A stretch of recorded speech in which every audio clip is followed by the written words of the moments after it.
Hello, this is Eric Wash, and I've chosen a Harvard Business Review article, Don't Cry for the TPP, as a recent international business news event. The article is by Clyde Prestowitz and is dated January 26, 2017. The article is a policy-related article dealing with the recent decision to withdraw from the deal. First, what is TPP? The Trans-Pacific Partnership is a collection of 12 nations that include Canada, US, Mexico, Peru, Chile, Japan, Vietnam, Brunei, Singapore, Malaysia, Australia, and New Zealand. The focus is to write rules for global trade that will help the U.S. and these specific allies. TPP's website provides further details, including 3 pillars: U.S. leadership, which engages growth and solidifies relationship with the allies; U.S. jobs and growth, which levels the playing field for workers and businesses; and then lastly, U.S. values based on a system that allows workers to compete in the modern economy. However, the deal is now dead as Donald Trump officially withdrew the U.S. on January 23rd. This was President Obama's signature trade deal, and it marks the end of an era of multinational trade agreements that defined global economics for decades, as far back as dating to the Cold War. Prestowitz further asserts that TPP was a mistake. There should be no cause for tears or fears of the end of free trade and rising Chinese hegemony from orthodox economists and pundits.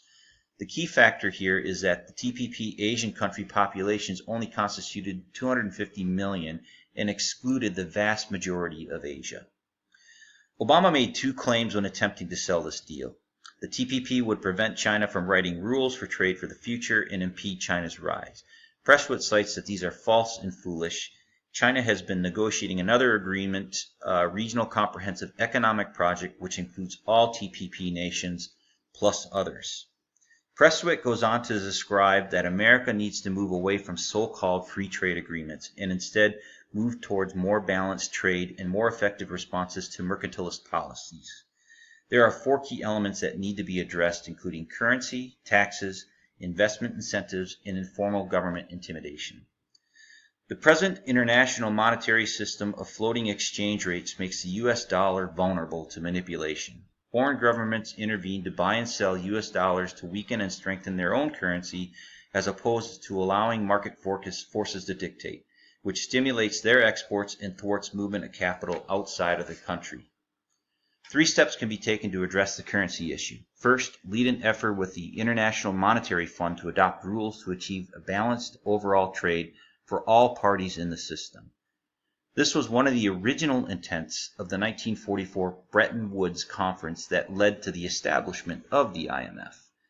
Secondly, create a market access charge on investment coming into the U.S., a 2 to 4% surcharge, adjustable based on the U.S. trade deficit. The funds would be sufficient to cover administration costs and invest in infrastructure improvements.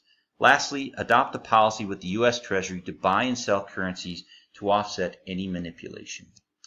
The U.S. has one of the world's largest corporate tax rates at 38.9%.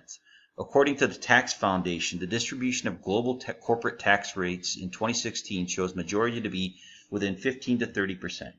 Washington should reduce U.S. corporate tax rate to the 15 to 22% range to further attract investment into the U.S.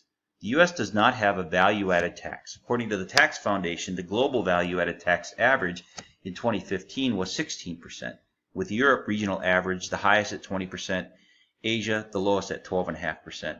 140 countries across the globe apply value-added tax. U.S. should do as well. Investment incentives such as free land, tax holiday, and capital grants distort international investment flows. As a solution, the U.S. should propose the World Trade Organization to adopt discipline measures in these areas. Additionally, the U.S. government should establish a fund to be used as needed to match such offers. Informal government intimidation is about adopting a policy of reciprocity. This is in regards to administrative guidance or industry structure policies of other governments. If an economic partner bans certain U.S. corporations from entering its market, that partner should be aware of reciprocal market exclusions from the U.S. To recap, the article provides a solution to make globalization safe and profitable for the U.S. The solution is not through free trade agreements, but through balanced trade that can be accomplished with the 8 steps described in the key elements of currency, taxes, investment incentives, and informal intimidation tactics.